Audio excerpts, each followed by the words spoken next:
Hello, hello, hello. Good morning, good afternoon, and good evening. Welcome sa ating channel. At bago tayo magpatuloy, paghihingi ng isang like and subscribe. At huwag kalimutang pindutin ang notification bell para lagi tayong updated sa mga bago upload natin. Okay, so our topic is about perfect cube and cube root. Okay, so objective natin dito, we have to define perfect cube and cube root and determine the cube roots of perfect cube. So, explore muna tayo sa perfect cube. So, can you form a cube with the given unit cubes? Okay, so sa letter A, apat yan. So, 4 units cube. So, ma-form ba natin yan siya? Try natin. So, the answer is no. Okay, sa letter B, so there are 8 units of cube. So, try natin kung ma-form ba natin siya ng perfect cube. Ayan, so the answer is yes. What about letter C? So there are 16 units of cubes. So try natin kung ma-form ba natin siya sa cube. Yan. So hindi. So no. What about letter D? So this is 27 units. So try natin. Yan. Next. Yan. Okay. So the answer is yes. Okay, so the number of unit cubes that can form a cube is called a perfect cube. Okay, next. Sa letter A, so 1 cube. Sa letter B, ilan yan? 4. C is, no. Letter B is, sa volume na yan. Okay, try natin 27, then, so that is S times S times S. So sa letter A, so isang cube yan. So one side niya is 1. So 1 times 1 times 1 is equal to 1. Sa letter B, 2. Okay, so 2 times 2 times 2 is 8. Sa letter C, 3. Okay? So 3 times 3, 9 times 3, 27. Okay, next, ang letter D, 1, 2, 3, 4. Okay, then 4 times 4 times 4 is 64. Next tayo. The cube root of the volume of a cube or a perfect cube is the length of each side of the cube. Okay? So perfect cube and cube root. So perfect cube is a number that is obtained by multiplying the integer by itself 3 times. So tatlong beses. In other words, it is the number that can be expressed as n raised to the power of 3 or n cube.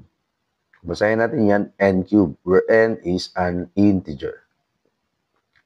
Or n to the third power or n raised to the power of 3. Okay? So for example, 1 raised to the power of 3 or 1 cube. So that is equal to 1 times 1 times 1. So that is 1. Another one, 2 cube. So 2 cubes, that is 2 times 2 times 2. So that is 8. Next, 3 cube.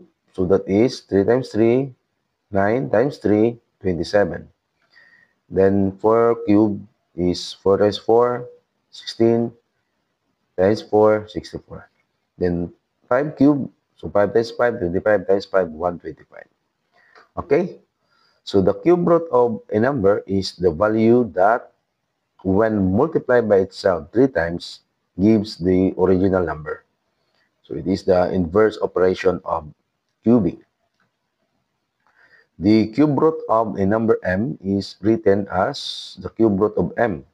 Okay, kung basahin na siya, the cube root of m, where m is the radicand and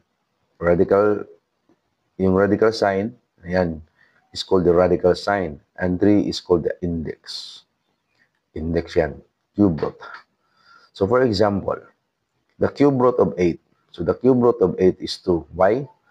The cube root of 8 is 2 because 2 cube, that is equal to 8. Okay? Another one, the cube root of 27 is 3.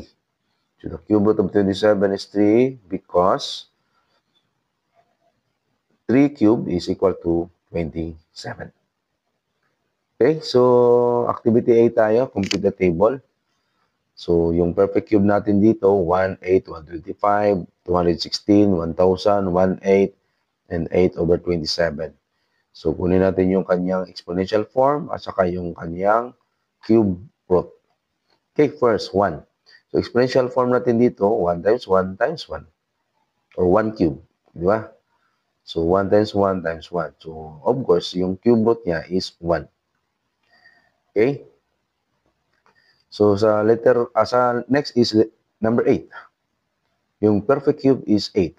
So, 2 times 2, 4 times 2 is 8. Or 2 cube. 2 times 2 times 2. So, yung cube root ng 8 is 2.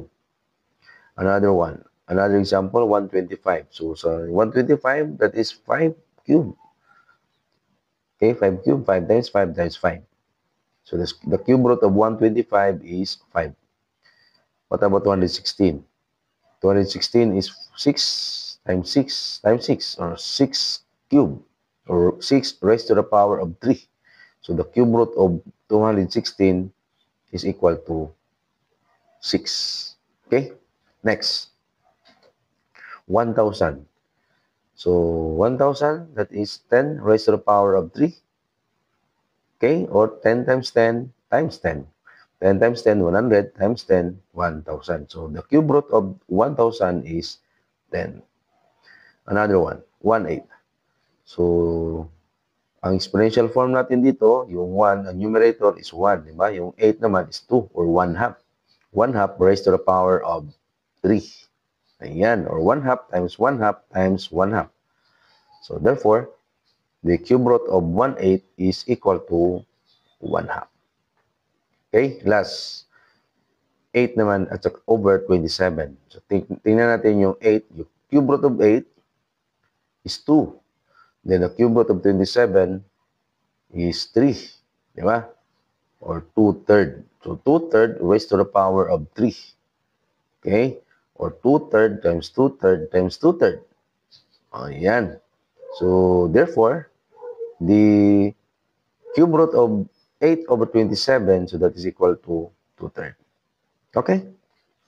So, next activity, so that is your assignment at ipasa nyo na lang sa susunod na araw or paki-comment na lang sa comment section.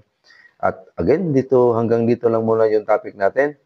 At sa hindi pa naka-subscribe, paki-subscribe na lang at huwag kalimutang pindutin ang notification bell para lagi tayong updated sa mga bagong upload natin.